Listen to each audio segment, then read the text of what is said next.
Hello friends, কেমন আছো সবাই? আশা করি ভালো আছো। আজকে আমি আপনাদের এই ঈদ উল আজহা এই উপলক্ষে আজকে আমি আপনাদের নতুন একটা ভিডিও উপহার দিতে চলেছি। তো খুব সুন্দর একটি প্রসেস, দেখলে আশা করি আপনাদের অনেক কাজে দেবে। অনেকেও যে কোনো ভিডিও, ফটো বা কোনো ডেটা হাইড করার জন্য অ্যাপ্লিকেশন ইউজ করে বা অ্যাপ লগের ইউজ করে। তো আজকে আমি আপনাদের দেখাবো উইদাউট অ্যাপ, কোনো অ্যাপ্লিকেশন ছাড়াই কিভাবে নিজের ফোনে কিভাবে ফাইলগুলো হাইড করবেন কোনো অ্যাপ্লিকেশন ছাড়াই। খুবই সুন্দর একটা প্রসেস বন্ধুরা। তো আপনারা অ্যাপ্লাই করতে পারেন। তো এটা আপনাদের দেখার জন্য কী করতে হবে, ভিডিওটা শুরু থেকে শেষ পর্যন্ত দেখতে হবে। খুবই খুবই একটা ইম্পর্টেন্ট বিষয় আর কি। তো চলেন বন্ধুরা, ঈদ মুবারক সবাইকে। ঈদ উপলক্ষে আজকে ভিডিওটা বানাচ্ছি। যদি ভালো লাগে প্লিজ লাইক, কমেন্ট, শেয়ার করবেন আর সাবস্ক্রাইব করে রাখবেন আর বেল আইকনটি প্রেস করে রাখবেন যে সর্বপ্রথম লেটেস্ট ভিডিওগুলো দেখার জন্য। তো চলো বন্ধুরা শুরু করা যাক। সর্বপ্রথম আপনি যে ফাইলটা হাইড করতে চান, ফটো হোক, ভিডিও হোক, যে কোনো ফাইল হোক বা ডেটা হোক, আপনার যে ডিভাইসে আছে ইন্টারনাল স্টোরেজ থাক বা এসডি কার্ডে থাক, যেখানে আছে সর্বপ্রথম আপনাকে সেখানে যেতে হবে। তো আমি আমার ফাইল ম্যানেজারটা ওপেন করব। ওপেন করার পর আমার এই ডিসিম ফোল্ডারের মধ্যে কয়েকটা স্ক্রিনশট আছে। তো এই দেখেন আমার কয়েকটা স্ক্রিনশট আছে। তো যাই হোক আমি এই স্ক্রিনশটগুলো হাইড করে দেখাবো। তো কী করতে হবে আপনাকে, জাস্ট এই ডিসিম ফোল্ডারটাকে মার্ক করে মোর অপশান, জাস্ট রিনেমে যাওয়ার পর প্রথমের দিকে বন্ধুরা খুব ভালো করে ফলো করতে হবে ভিডিওটা। যদি কোনো স্কিপ করে দেখেন তাহলে কিন্তু বিষয়টা বুঝতে পারবেন না।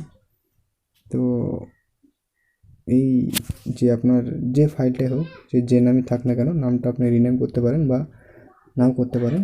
তো জাস্ট আপনি প্রথমের দিকে একটি ডট দিয়ে দেবেন, ঠিক আছে? তো একটি ডট বসিয়ে জাস্ট ভিডিওটাকে আপনি এখন এই ফাইলটাকে এখন আপনি সেভ করেন। জাস্ট আমি ওকে দিয়ে দিলাম। বলছে যে file will be hide after your change your extension. বলছে ফাইলটা এখন হাইড হয়ে যাবে, তাই বলছে। ঠিক আছে, তো আমি জাস্ট ওকে দিলাম। এই দেখেন বন্ধুরা, ফোল্ডারটা কিন্তু আমার এখন নাই। দেখেন ডিসিম বলে আমি ফোল্ডারটা হাইড করেছি, এখানে সবগুলো আছে কিন্তু আমার এই ডিসিম ফাইলটা কিন্তু এখন নাই। তো এভাবে আপনারা হাইড করতে পারেন। এবং এটা আপনি যদি গ্যালারিতে যান তো গ্যালারিতেও পাওয়ার যে ফটো দুটো আছে গ্যালারিতেও দেখতে পাবেন না। যদি ভিডিও হয় তো এটা কোনো ভিডিও প্লেয়ার থেকেও আপনার ভিডিওটা শো করবে না, ঠিক আছে? তো খুব ভালো একটি প্রসেস, যেহেতু আমি ইউজ করি। তো আমি এবার আপনাদের দেখাবো যে ফাইলটা কীভাবে আবার ইউজ করবেন এবং ফাইলটার মধ্যে কীভাবে যাবেন। তো জাস্ট আপনাকে এখানে থ্রি ডট অপশানে ক্লিক করতে হবে। সেটিংয়ে যাওয়ার পর শো হাইড ফাইল, এটাকে আপনার আনমার্ক করা থাকবে, এটাকে জাস্ট মার্ক করে দিতে হবে বা অন করে দিতে হবে। তো আমি এবার ব্যাকে চলে যাই। এই দেখেন আমার ডিসিম ফাইলটা কিন্তু আবার চলে এসছে।